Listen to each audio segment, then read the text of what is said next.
Hi there, this is Jean Roman with For Dragonflies at my premiere YouTube video. I am so excited to be here sharing home and garden tips and tricks and being here with all of you for the first time. And so I just kind of want to talk a little bit about what I've been doing and how I've been preparing to be here with all of you. So I wanted to create this YouTube channel to be another sister to my blog. My podcast is obviously a sister. And at my podcast, I focus on talking to entrepreneurs. I do talk to gardeners and cooks and chefs, and we talk about everything. But we do expand there into entrepreneurship and small business. So if you haven't been following me at my podcast, the link's below. Be sure to go on over there. I do a podcast every Wednesday and sometimes another one in the week based on like organization or gardening or something. So you don't want to miss out. And then now my YouTube channel is going to primarily be focusing on my cookbook, Lovingly Seasoned Eats and Treats. I'm going to be doing recipes in there, but I'm not there yet, friends.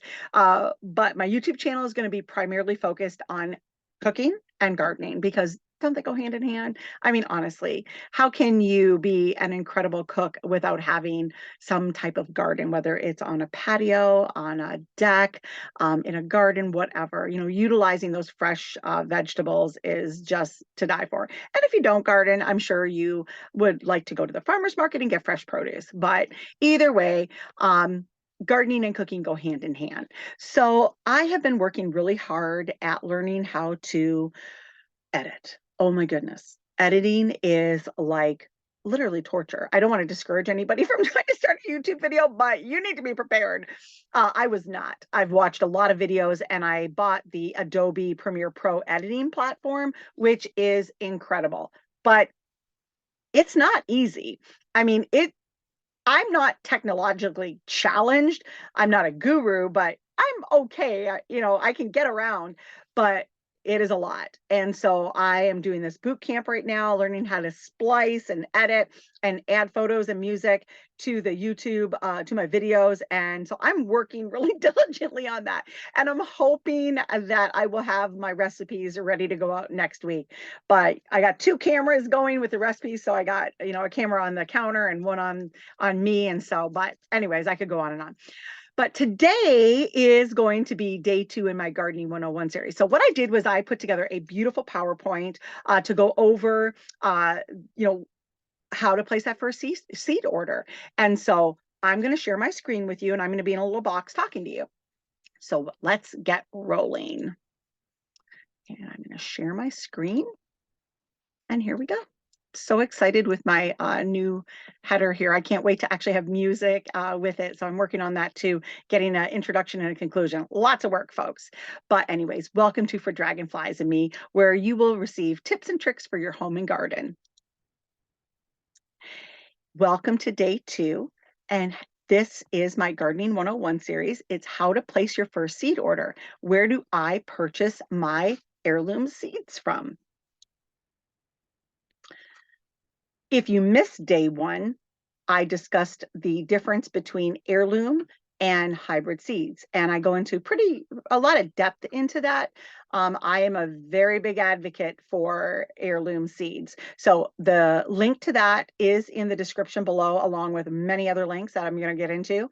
But over there, that episode is at my blog, and great pictures, lots of great content, and you will see that over there. And I hit the button wrong. So let's go back one more. Sorry, friends. Anyways, so now is the time that we are really getting excited for our seed catalogs. But before we get into that, if you follow me on my podcast or my blog, you know I always like to start out with a quote. And it's not going to be any different here. I always try to have an appropriate food, cooking, or gardening quote. And today's quote is from the Manifesto on the Future of Seed. Seeds are a gift of nature, of past generations and diverse cultures. It is our inherent duty and responsibility to protect them and to pass them on to future generations. They are the first link in the food chain and the embodiment of biological and cultural diversity and the repository of life's future evolution. again from the manifesto on the future of seed. And just look at these beautiful seeds. These are just all different bean seeds. I think these are probably kidney beans, but they're just beautiful. And then baby potatoes that Evan picked out of the garden, and then parsley seedlings. It's just so happy. But now is the time when us gardeners are yearning and longing for the arrival of those beautiful seed catalogs. And you probably have been getting them in the mailbox. As they begin to appear in our mailboxes, we gather them up and we get all cozy on our favorite chair or our corner of our couch with a fuzzy blanket and with a cup of java or tea if it's in the morning, maybe a mimosa. And if it's in the evening, maybe a cold beer or a glass of wine, whichever it is, whatever makes you happy going through those seed catalogs, no one's going to judge here. But we get our notebook and we take notes of the new varieties that we want to try. And whether you're a novice gardener or an experienced one, you know exactly what I'm talking about. We always are looking for that new favorite tomato or lettuce. We flip the pages longing for the life that spring and summer bring, and we pine away for the first shoots of rhubarb. Then all too soon, those beautiful green stalks of asparagus spring forth. The memories of summer. I'm going to move this. The memories of summer.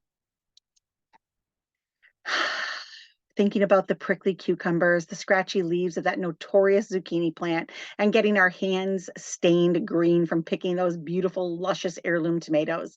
There's just such beautiful, happy memories. Thinking about my favorite tomato super Italian paste for my homemade marinara spaghetti sauce. And then green zebra, beautiful yellow and orange variegated pineapple, gorgeous black Paul Robeson, and the yellow sunshine of Brandywine, and to create that beautiful festive fresh salsa. There's nothing like it. These are the memories we use to carry us through the cold days of winter.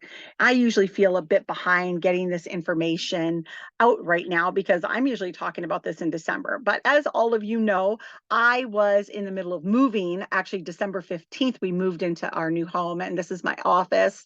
And so like I said, I feel a little bit behind behind the eight ball, but we're gonna go with it. And with me moving, I think I have a little bit of an excuse, but that's neither here nor there. We're talking about it today, and I've been receiving my seed catalogs almost every other day now, and I've just been enjoying them so much. I've received all my seeds that I've ordered now too. So every time I go to the mailbox, I kind of feel like a kid in a candy store. And while some of you are watching today are living in beautiful, warm, sunny climates, people like me are in Michigan in cold climates, and we long for these seed catalogs to keep us going through those cold days. But despite where we all are, spring means it's time to start thinking about the garden. I'm super excited, yet somewhat pained thinking about this year's garden. As I mentioned earlier, we just moved to this house and I left my beautiful raised bed garden at my other home. We only got to enjoy that for 3 short seasons, but we're here now and it's okay. This house has had a garden. Well, anyway, a place they used as a garden. It's actually not bad. It's actually a nice, decent size. I'm able to put in my new 7 raised beds in the area. So it's a fenced off area. So Frank can't be running and tromping through, but he'll still be in there with me. He always loved to be in the garden with me last summer. And so to say the least, there's some mounds of dirt and tree stumps. I'll use those decoratively, but it's going to be a chore and that's okay. I'm going to be posting all kinds of cool photos, the whole process and development and birth of my new raised bed garden. So, be sure to keep posted at my blog, at my Instagram and Facebook social media platforms, because I will be doing the whole process on there between all three of those, including my podcast and my YouTube here. But like I said, I did get my new raised beds in the mail this past week, and so I am so excited. I want Dave to bring one in and build it for me, but I'm like, no, contain yourself.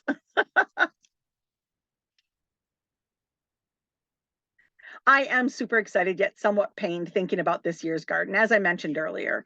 But that's for another day. Today, we are talking about getting that first seed order in. And of course, I purchase most of my seeds from catalogs that I have used for years, and that specialize in heirloom seeds. But I do purchase some plants and some seeds from local greenhouses and other stores in my area. Unfortunately, since I don't have a greenhouse, I'm going to try to start some seeds indoors, and we'll see how that goes. A lot of things can simply be sown directly into the ground. And so, but transplants like tomatoes, eggplant, some peppers, those things all require a longer day. And so I like to be able to put those in through seedlings. So I do have my seeds. I am going to be starting those indoors. So again, I'm going to be talking all about that and showing you guys the process. The reason behind this is the days to germination and for the development of the fruit. I'm going to move this so you guys can see all the beautiful pictures. Those are my San Marzanos. But thankfully, a lot of the local greenhouses in my area do carry some heirloom varieties that I'm quite pleased with, such as pineapple. It is just this beautiful, big yellow, orange, and red variegated beefsteak tomato, and it's just beautiful for company and to display. If you take some egg salad and just put a dollop on it with a little sprig of parsley, it's such a beautiful presentation. They always usually have a lot of cherry tomato varieties, but not the whites or the blacks or the purples or the variegated ones. Nothing too unusual, because people are just kind of scared to try them. And that's why I'm really trying to teach people about heirloom seeds and how beautiful they are, and not to be afraid to, try growing some seedlings on your own. And I will be going in to some detail and depth about how to start your plants and whatnot in this gardening series. I think there's either 13 or 15 of them in this series. So you're going to get lots of contents, friends. But another favorite of mine is a San Marzano tomato, but I'm super excited because I actually found my super Italian paste seeds, and I think I'm going to be able to get a few seedlings from a friend of mine whose family has been raising them for years. And I cannot wait to share all of that with you, because I'm going to be back in the kitchen canning this year. I can't wait for Michigan's first strawberries. I'm going to be making my homemade strawberry jam, and I can't wait to make my peach pineapple marmalade. So I'm super excited, and I can't wait to share all of that again with all of you. But today we're going to talk about getting that first seed order in, right? Many of you may be experienced and love flipping through those seed catalogs, looking for that new variety of tomato or lettuce or melon or whatever it is, something you love for the first time. And that is the fun part of the seed catalogs, right? I don't even know how to express in words how much I love gardening. From gazing through the first seed catalogs as they come in the mail, to order making, waiting for the packages to arrive, and then finally the day comes and we get to take those rattling packages from the mailbox, touching the packs and imagining what the bounty will be. And of course, drawing out the garden plan. I cannot wait to share with you in this series on how to plan your garden and design it and to retrofit it for your space. And then there's always the working of the soil, touching the dirt, right? Oh my gosh, if you're a gardener, you know how much you love to touch that dirt. Marking your rows if you're in a regular garden, planting the seeds or the seedlings, watering them, tending to them, and watching each day for that first tiny sprout. I mean, that is it makes you giddy. If you're a gardener, again, you get it. But hoeing and tilling and weeding, all the work involved, it's just still joyful. But then the harvesting, and the preserving. And again, I'm going to be going into canning and freezing and drying, I'm sorry, a lot this fall. And we're going to have a fun time, friends. So we're going to be here. We're going to be at my podcast. We're going to be at my blog, and we're going to have a great time gardening together this year. And I just feel so richly blessed thinking about the ability that I have to garden. And again, only a fellow gardener understands this process and the sensation that comes with it.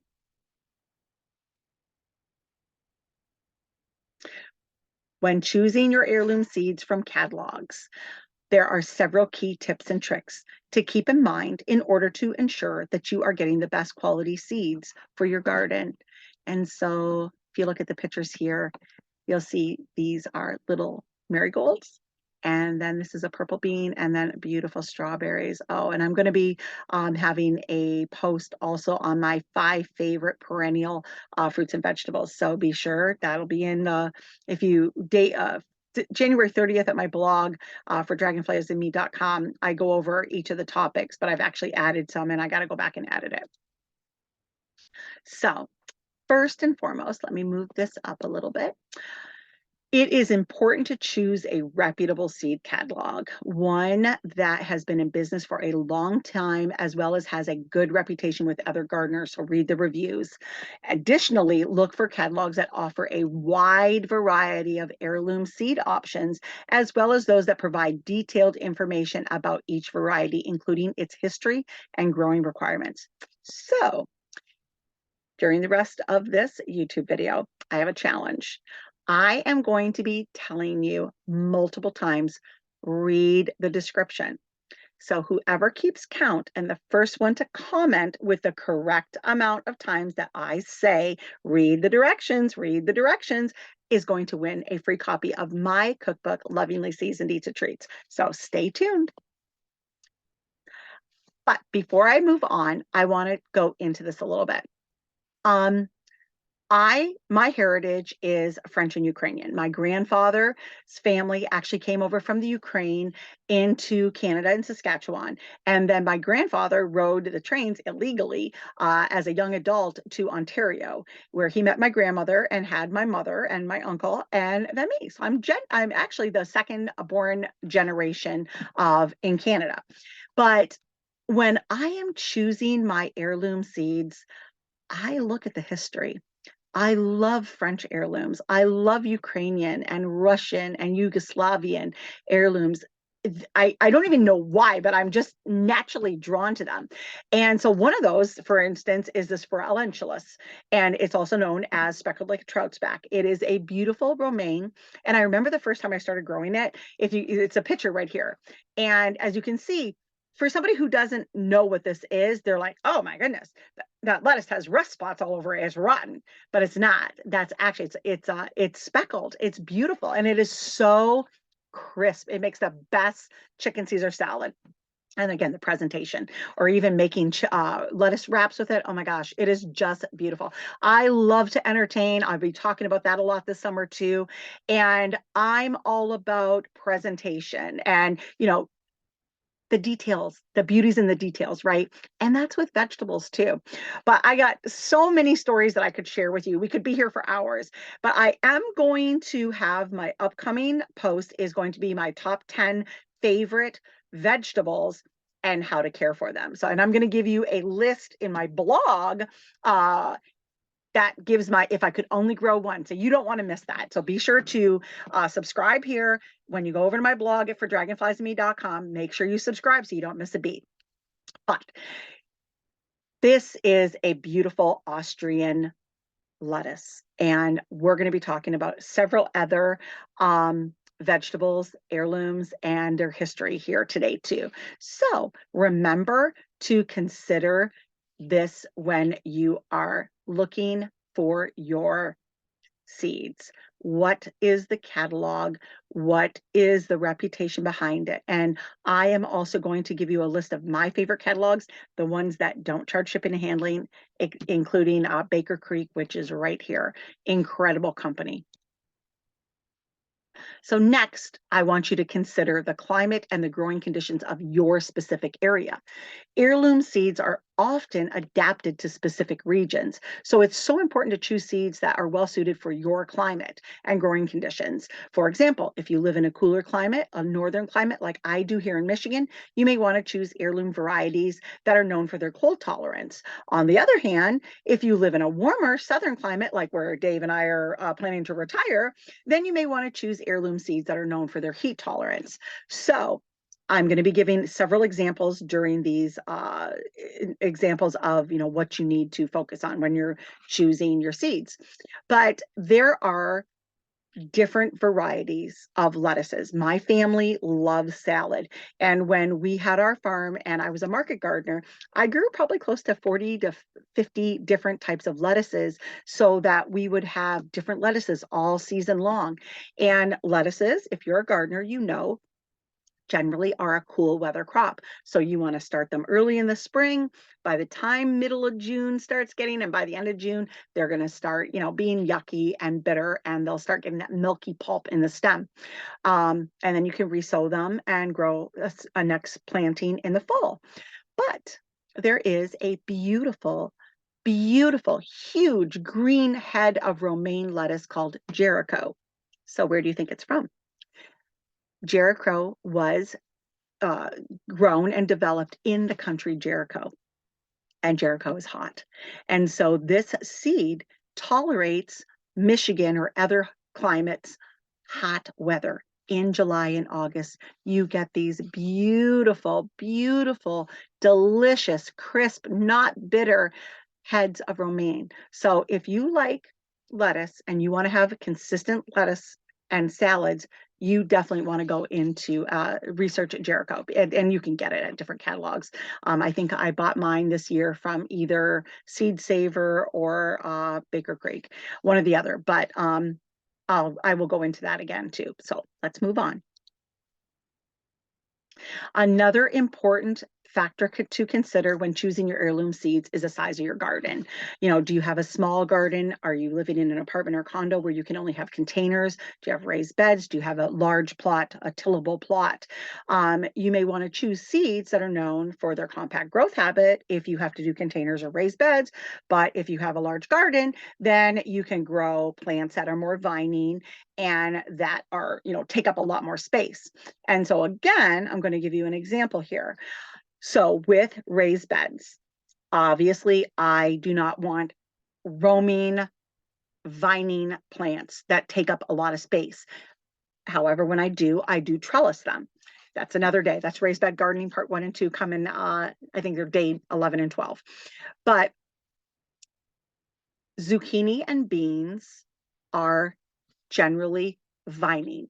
And so you can buy hybrids that have been developed to be compact bush plants.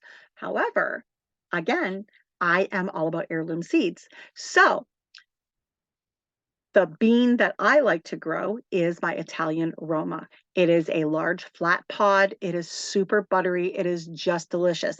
And once people can get past, they're not the skinny pencil green bean like they're used to getting at the farmer's market or at the grocery store. Some farmers that specialize in heirlooms like we did, they will have the Roma, but they are a delicious buttery bean and there's no string. So read the descriptions when you're ordering your seeds.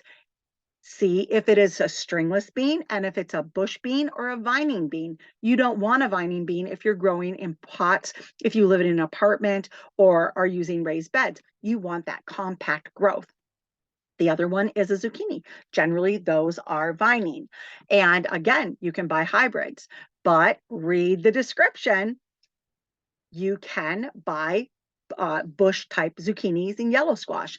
My favorite is a French heirloom, and it is Rondenis. And I'm sure I'm not pronunciating that like my grandmother would, but you know what? I'm doing my best. But Rondenis is a compact bush zucchini that grows like about a softball. They're beautiful. Again, in my top 10 favorite vegetables and how to grow and care for them, I'm going to give that description and show you more. And actually, there it is.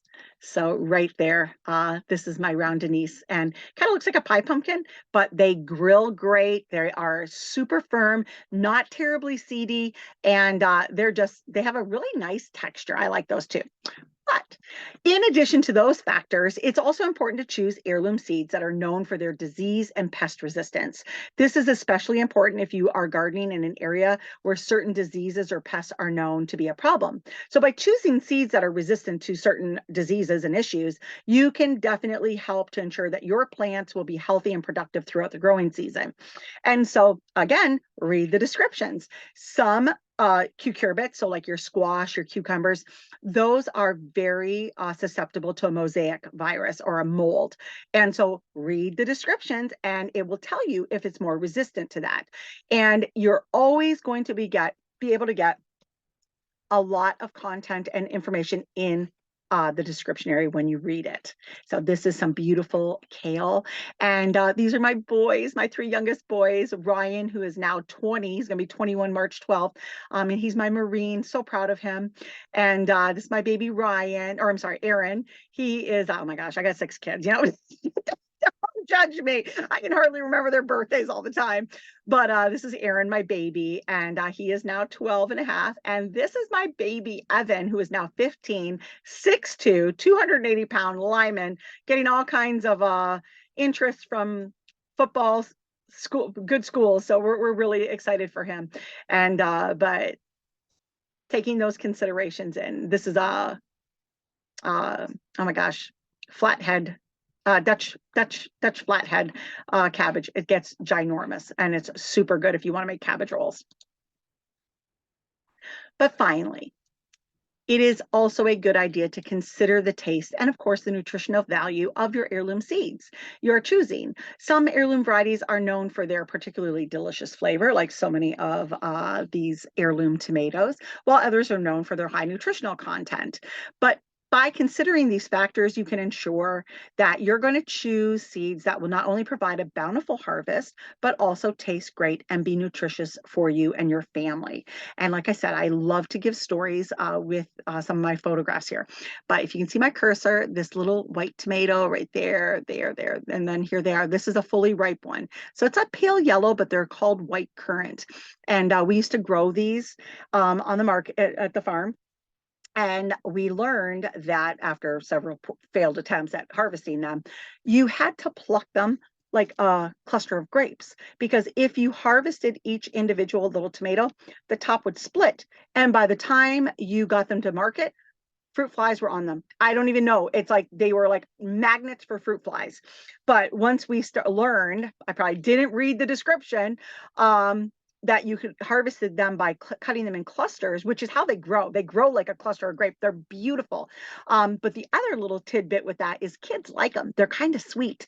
And so I'd always have like an extra container of them at market, and any of the parents that would come and, oh, what are these? I'd always give samples, because people just could not believe how sweet and delicious they were. They weren't like a strong tomato. Also, pro tip, did you know that the acidic level in a tomato is determined by its darkness? So the lighter, so if you have, acid reflux, or if you get like heartburn, really bad indigestion from eating tomatoes, try your whites or your yellows. You can grow them by the seed or by the plants, but you will you're less likely to have indigestion with them. The darker the tomato, the higher acid content. Read the descriptions. So in conclusion, I don't want to cover up this beautiful basil. In conclusion, heirloom seeds when you're choosing your heirloom seeds from your catalogs, it's so important to consider all the factors we just discussed. So reputation of the seed company, where you live, and the climate. Are you in a warm climate or a cold climate? The size of your garden. Are you in a condo or an apartment building where you have to grow in containers and pots? Are you growing in a raised bed garden? How many beds do you have? How big are they? And then, or do you have a large plot garden? You also want to take into consideration their disease and pest resistance. And of course, last but certainly not least, the taste and nutritional value of the plants that you are going to be growing. And if you keep all of these factors in mind, you are bound to have a successful garden that yields high and that provides the quality heirlooms vegetables for your family. So if you, I want to take that off. I have not, as I said, I am still learning how to edit. I have not learned how to put the subscribe down there, but if you enjoyed this video, I would love for you to hit that subscribe button, smash it, I think they all say, right? I'll get it. But like it, of course, subscribe and follow me here. In the description below, you'll find more links. But Dragonfly friends, thank you again. I'm going to move that. Thank you again for stopping by and spending the day with me, or the time here with me on my first YouTube video. I've had so much fun, and I'm so geeked for learning more and being able to bring more fun content with you and sharing with you. But again, one more time, smash the like and subscribe buttons below so you don't miss a beat. Be sure to visit me at my podcast, my blog, and of course, my social media platforms, Instagram, Pinterest, Facebook, lots of cool, exciting stuff. Don't usually carry over. A lot of them is different content in each platform. So if you're not following me in all of them, you're missing stuff. But I am loving providing you with daily inspiration for your garden and home. And like I said, all the links below are in the description. And until next time, eat fresh, shop local, and have a happy day.